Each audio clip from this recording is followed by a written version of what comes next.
नमस्कार, मैं आपके साथ कहकशा और आप देख रहे हैं पीआरबी। आज यानी कि 8 अक्टूबर को हरियाणा और जम्मू कश्मीर के चुनाव के रिजल्ट सामने आ रहे हैं। हर टीवी चैनल अपने अपने रुझान दिखा रहा है और इन रुझानों में कभी कांग्रेस तो कभी बीजेपी आगे बताई जा रही है।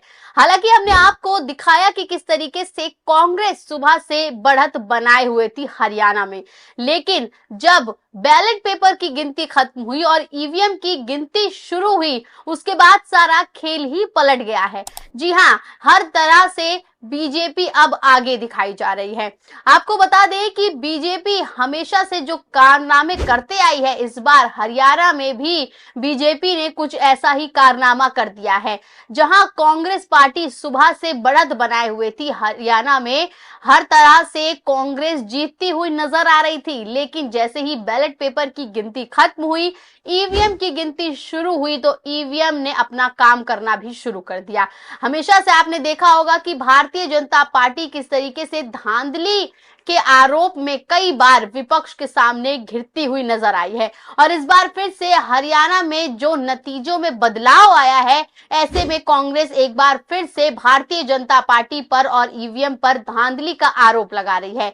तमाम ट्वीट निकलकर सामने आए हैं, तमाम कांग्रेस के नेता हैं जो बयानबाजी कर रहे हैं, और इन बयानबाजी में साफ तौर पर कहा जा रहा है कि भारतीय जनता पार्टी ने एक बार फिर घोटाले से धांधली करके वोटों की चोरी करके अपने आप को जिताया है। हरियाणा में जिस तरीके का प्रदर्शन कांग्रेस पार्टी का सुबह से दिखाया जा रहा था, और अचानक से जो रुझान में तब्दीली आई है, जो रुझान में बदलाव आया है, वो सभी के लिए चौंकाने वाला रहा है। और चौंकाने वाला क्यों रहे बिना, क्योंकि जिस तरीके से भारतीय जनता पार्टी हरियाणा में काम करती आई है, वहां की सड़कें, गड्ढे, रोजगार, बेरोजगारी, हर तरीके से आपने देखा होगा कि हरियाणा में विकास के नाम पर कुछ नहीं हुआ है। कहा जा रहा था कि इस बार हरियाणा से सुपड़ा साफ होने वाला है बीजेपी का।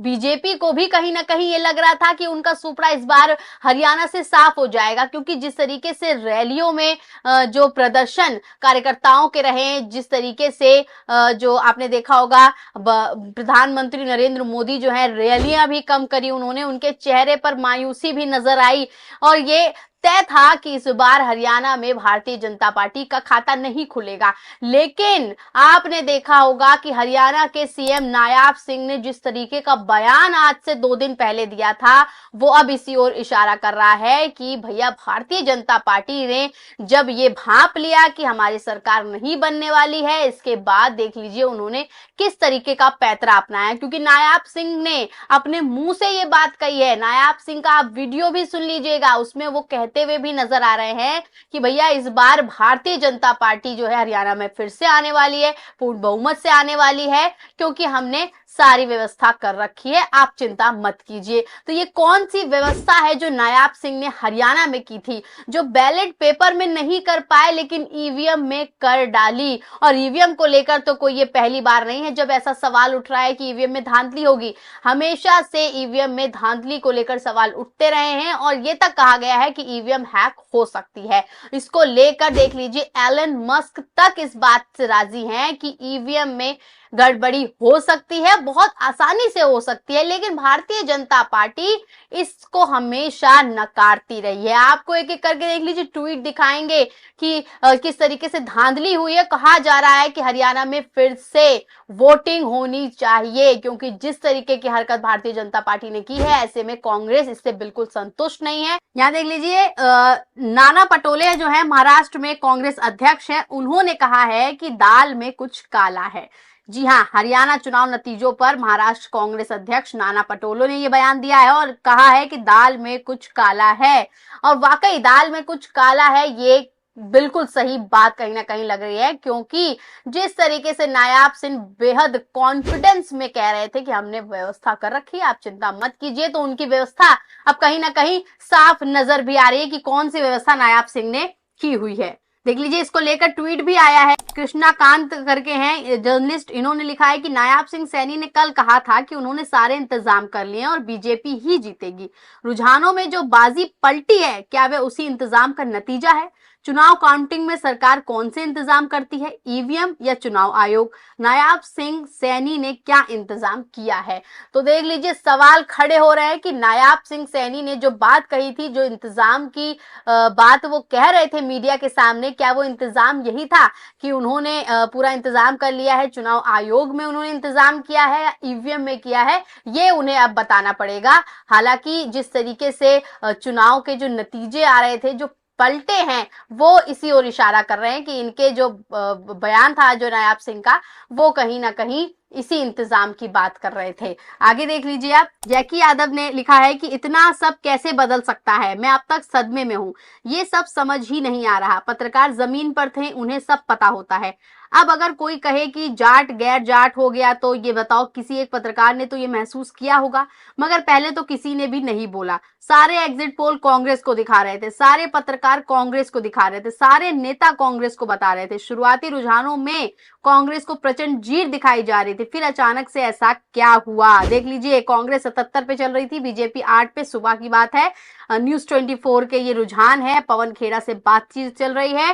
तो यहाँ जैकी यादव ने देख लीजिए लिखा हुआ है, सवाल खड़ा करते हुए लिखा हुआ है कि जब हर जगह कांग्रेस की लहर थी, पत्रकार जो जमीनी हकीकत दिखाते हैं, जो जमीन पर जाकर ग्राउंड रिपोर्टिंग करते हैं, जनता के बीच जाते हैं, उनसे बातचीत करते हैं और उनकी राय मशवरे के बाद ही ये रुझान सामने लेकर आते हैं और बताते हैं कि किस तरीके से किसकी लहर चल रही है, इस बार जनता किसको लाना चाहती है। हर जगह कांग्रेस की बातें चल रही थी, हर जगह सुबह भी कांग्रेस आगे चल रही थी, लेकिन अचानक ऐसा क्या हो जाता है कि जो ये नतीजे हैं, इनमें इतना बड़ा फेर बदल हो जाता है, नतीजों में इतने बड़ा जो है बदलाव आ जाता है, ये कैसे हो सकता है? तो हर कोई इसको लेकर जो है काफी ज्यादा हैरान है, काफी ज्यादा जो है शॉक में है कि आखिर ऐसा क्या हुआ जो नतीजों में इतना बड़ा बदलाव आया है।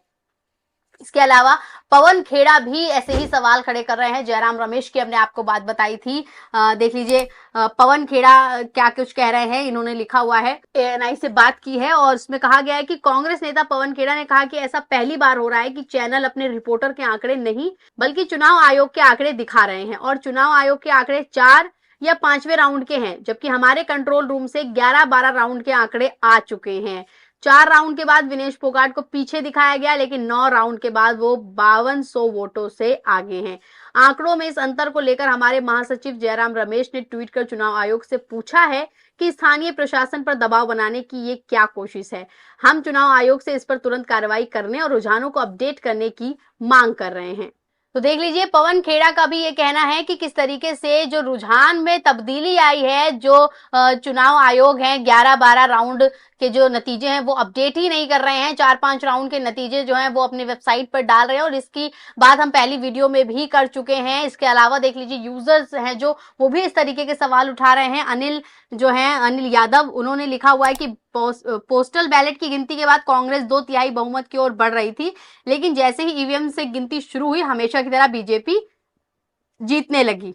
तो देख लीजिए कि बीजेपी ने फिर से अपना काम शुरू कर दिया। यूजर्स भी समझ गए हैं, जो कार्यकर्ता हैं, नेता हैं, सबको समझ में आ गया है कि जब पोस्टल बैलेट की गिनती हो रही थी तब सब कुछ सही चल रहा था, लेकिन जैसे ही ईवीएम की गिनती शुरू हुई, ईवीएम ने और बीजेपी ने अपना काम करना शुरू कर दिया। ईवीएम को लेकर हमेशा से सवाल उठते आए हैं, लेकिन कभी भी ईवीएम को बदलने के लिए, बैलेट पेपर से चुनाव करने के लिए भारतीय जनता पार्टी राजी नहीं हुई है। और क्यों नहीं राजी हुई है, इसका उदाहरण आप यहाँ देख सकते हैं हरियाणा चुनाव में। अब देख लीजिए, एलन मस्क की मैंने आपको शुरुआत में बात बताई थी कि वो भी कह रहे हैं कि किस तरीके से ये खतरनाक है, ईवीएम लोकतंत्र के लिए खतरनाक है। जैकी यादव ने बकायदा देख लीजिए लिखा हुआ है कि एलन मस्क सदी के सबसे बुद्धिमान और जीनियस व्यक्तियों में से एक है। एलन मस्क जो भी कहते हैं उसके पीछे कोई आधार होता है। एलन मस्क ने 15 जून 2024 को कहा था कि हमें ईवीएम्स को खत्म कर देना चाहिए क्योंकि इसे इंसानों द्वारा या एआई द्वारा हैक किए जाने का रिस्क है। हालांकि ये रिस्क छोटा है मगर फिर भी बहुत ज्यादा है। मैं एलन मस्क की बात से सहमत हूँ, हमें टेक्नोलॉजी का टी भी नहीं पता, जबकि वह व्यक्ति टेक्नोलॉजी का मास्टर है। तो टेक्नोलॉजी का मास्टर एलन मस्क, बुद्धिजीवी, काफी जीनियस, तो एलन मस्क तक इस बात से सहमत है कि एआई द्वारा और इंसानों द्वारा ईवीएम को हैक किया जा सकता है। और ईवीएम हैक हो रही है, ये हरियाणा के इन नतीजों में पता चल गया है। जो रुझान सुबह से कांग्रेस के पाले में जा रहे थे, वो अचानक से बीजेपी के पाले में कैसे जा सकते हैं जब ईवीएम की गिनती शुरू होती है, कैसे वोटों की चोरी की गई है, यहाँ ये साफ दिखाई दे रहा है। इसको लेकर देख लीजिए कांग्रेस काफी गुस्सा बयां कर रही है अपना, और किस तरीके से पवन खेड़ा हो, जयराम रमेश हो, जेबा खान हो, हर तरीके से देख लीजिए साफ तौर पे कहा जा रहा है कि हरियाणा में इस बार किस तरीके की धांधली भारतीय जनता पार्टी ने की है। आपकी इस पूरी वीडियो पे क्या राय है? आपको क्या लगता है कि क्या वाकई भारतीय जनता पार्टी बीजेपी ने हरियाणा में चुनाव में धांधली की है, वोटों की गिनती में धांधली की है, वोटों की चोरी की है? अपने जो भी राय है, अपना जो भी मत है, हमें कमेंट के जरिए जरूर दें। बाकी ऐसी और भी तमाम खबरों के लिए बने रहें पीआरबी के साथ। धन्यवाद।